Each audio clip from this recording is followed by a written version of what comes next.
welcome back. My name is Lauren Heistad, author to the book Homecoming. And we're at chapter 13. 13, Divine Planning.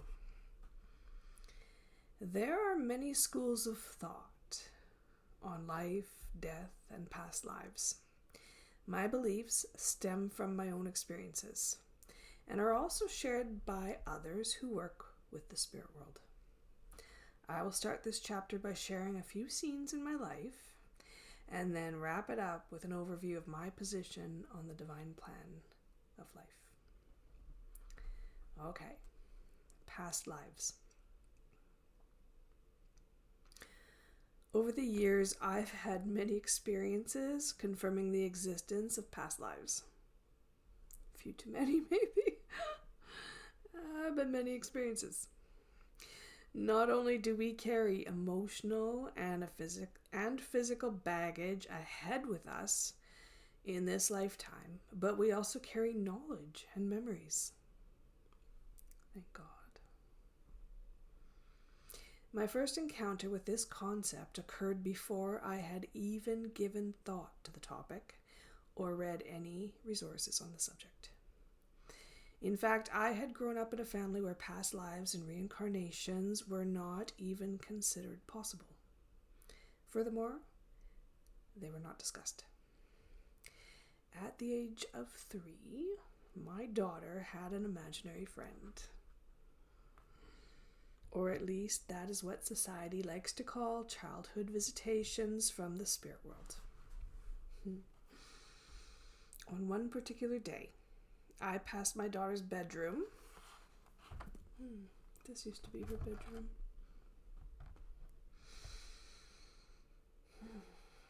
I passed her bedroom and overheard her talking to someone. Now, I only heard my daughter's side of the story, but there were definite pauses in the discussion while she eagerly awaited the response of her guest. Puzzled, I peeked into the door and asked, "Who are you talking with?" Her response was immediate, with no hesitation or thought. She merely said, "I'm talking with my mom. You know, the one I had before I came here to have you as a mom." Did she just say what I think she did? The wheels were turning in my mind and the idea of past lives began to blossom in my world. Okay. The next part is about death. I have come to believe that no matter how devastating death can be to those left behind, there is always an awareness, at minimum an awareness and acceptance on a soul level. Once again, my experience with the concept of planned deaths occurred prior to any thought or research conducted on the topic. To explain my views on divinely designed death, I need to set the scene. Years back, when I was in high school, I graduated in 1990, and this would have been before then. Okay. Years back in high school, I had a particular experience with my grandparents. I had just arrived at school, but was feeling rather ill. And instead of staying in class, I decided to, ditch class. That was another day. This day, I decided to walk to my grandparents' house only a few blocks away to lie down and rest. When I arrived, both Grandma and Grandpa were still asleep, so I made myself at home, quietly crawling up on their couch and dozing off. I'm not even sure how long I had been there, but I did wake up and realize my grandparents were no longer sleeping, but instead standing between the living room and the kitchen. And neither one had even realized I was there. And to my youthful disgust, They were kissing. In a panicked and embarrassed state, I quickly closed my eyes and pretended to sleep. Then I heard my grandma say, "Oh, Lauren is here." And on that cue, I opened my eyes and officially woke up.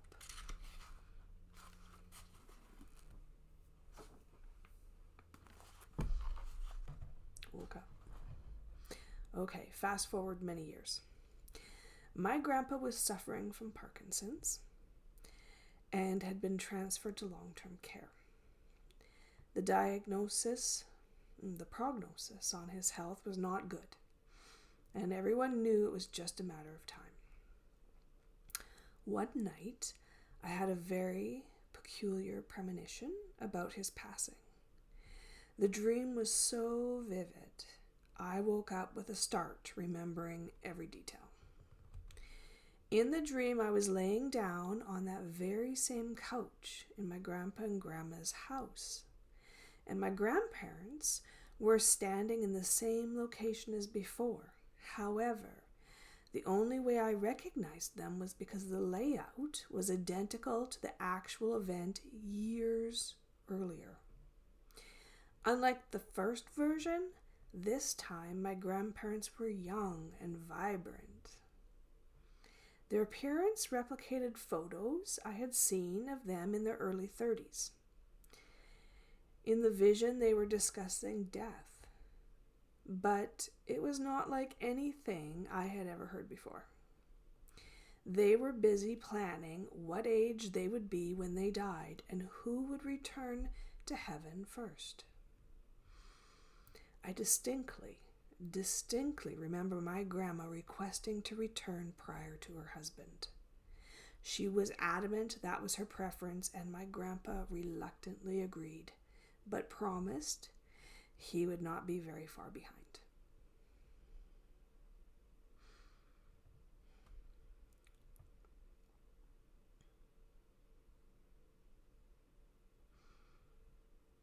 Lost my spot. Just give me a sec. Then, just as it had occurred so many years before, my grandma noticed I was witnessing their conversation, and once again she declared, "Oh, Lauren is here." And on that note, I woke up from my dream. To my earthly mind, the dream didn't make any sense. Grandpa was the one with the health problems, and my grandma was still as vibrant and active as she'd ever been. I also had no frame of reference to attribute the planned discussions of death. Suicide came to mind, but that didn't make much sense in the case of my grandparents. My only response was to dismiss the dream altogether. 6 weeks later, only 6 weeks later, my mom phoned with the news of my grandma's passing. After 80 years of living here on earth and with no previous health condition at all, her heart just simply stopped. Exactly 80 days later, my grandpa, also at the age of 80, gracefully passed away, joining my grandma in heaven exactly as he promised so many years before. Like a modern day Romeo and Juliet, those two wonderful souls planned their destiny, lived their lives to its fullest, and then gracefully exited together. Combining these two experiences, and with many, many more years of similar events, I have come to the following conclusions, as so many others have before me. We are souls here on earth living a human life. Before we incarnate on earth, we pick our soul group to whom we will interact. We select exit points where we have the opportunity to go home to heaven, and we choose major life themes we wish to experience along the way, with the intention of learning learning and growing from these encounters. Our ultimate goal is to become enlightened here on earth. Become enlightened here on earth and to lift the veil between our worlds. That being said, there is most certainly a divine plan in all that we do. Okay, activating your soul works. Many people question the validity of past lives. To me, it's the only logical explanation to describe the workings of our soul. After all, can you really imagine a God who does not recycle? If you think Earth is crowded, can you imagine centuries of souls in the heavenly realms with no reason or motivation to return to human form? With so many life lessons to learn and experience and to encounter, do you really choose to believe? Do you really choose to believe we would only take a crack at this thing we call life once? With all the divine order in nature and the seasons of time, does it really make any sense at all that humans would not replicate the natural flow of this progression? I don't think so either. I like to compare our souls to the workings of a tree. Just as a tree can experience many seasons of time, so too do our souls. Similar to how a tree will continue to grow, expand its roots, and reach towards the heavens, so too will our inner beings. Externally, the years of growth may not be visible on a tree. However, if we look within, we can see the changes and experiences over time. The presence of evolution within the plant world, the presence of evolution within the plant world is definitely traceable. In a similar fashion, if we take the time to look, we can observe the lifetimes of growth within our soul. Thanks be. Within our life, there also exists what we call soul groups. These are the people within our lives we choose to interact with. Before we come to earth, we select what type of family we will be raised in, the people who will come into our lives, even if just for a brief moment of time, but leave a lasting impact on our souls. We even select those who will cause us hardships and challenges. In fact, those who cause us the greatest trouble are those at a soul level who are sometimes our best friends, our BFFs. Think about it. If we were going to designate someone to come into our lives, raise havoc, and teach us a very difficult life lesson, would we not select someone we trusted and were very close to? The potential and combination of experiences we have to encounter while here on earth are infinite, and so too are our life lessons. However, like others have pointed out before me, there does seem to be prevailing categories that we predominantly encounter. These themes can include topics such as financial, relationships, emotional, health, spiritual growth, leadership, racial, sexual orientation, confidence, and the list goes on. I also find any of these life experiences will continue to repeat over and over again until our souls and our collective souls learn and grow from the encounter. This continuation can be in one lifetime or over many. Your move. Identify soul groups. Have you ever met someone for the first time and immediately connected on a deeper level? like you have literally known each other your entire life? Chances are you have at a soul level. Think about all the people that have come into your life. Understand they are all a part of your journey for a reason, and you a part of theirs. Identify people that swiftly enter and exit your life, leaving a lasting impact. What lessons did they teach you? What part of your divine plan did they serve? Spend time contemplating your family tree. What type of family were you born into, and how has it helped to direct your life's journey? Give thanks for the many lessons everyone has brought into your life and the challenges they have created. It is these challenges and obstacles, whether we like it or not, that strengthen our soul. Connect with past lives.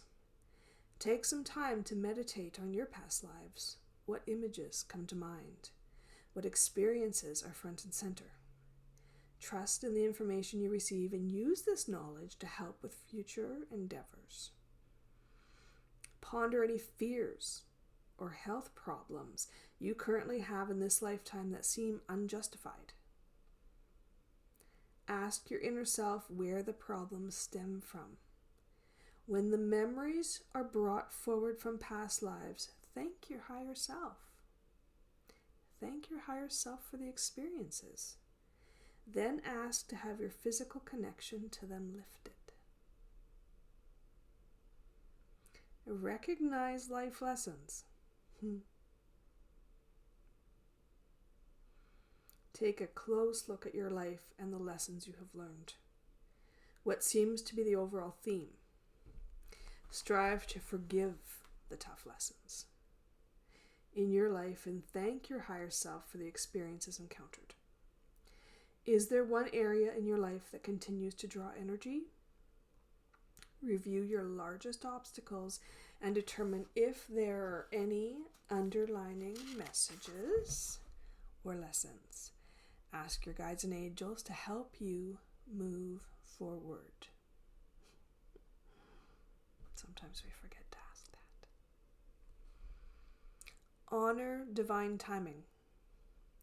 The seasons of our collective time extend beyond what any human mind can ever fully comprehend, and yet the soul knows exactly when the right moment arrives for our individual beginnings and endings. Always. Always. To accept the bigger picture within our ever-expanding soul works, particularly when the view has yet to fully arrive and is on... What did I write here? The interesting thing about this particular segment of my book is it wasn't in the first book.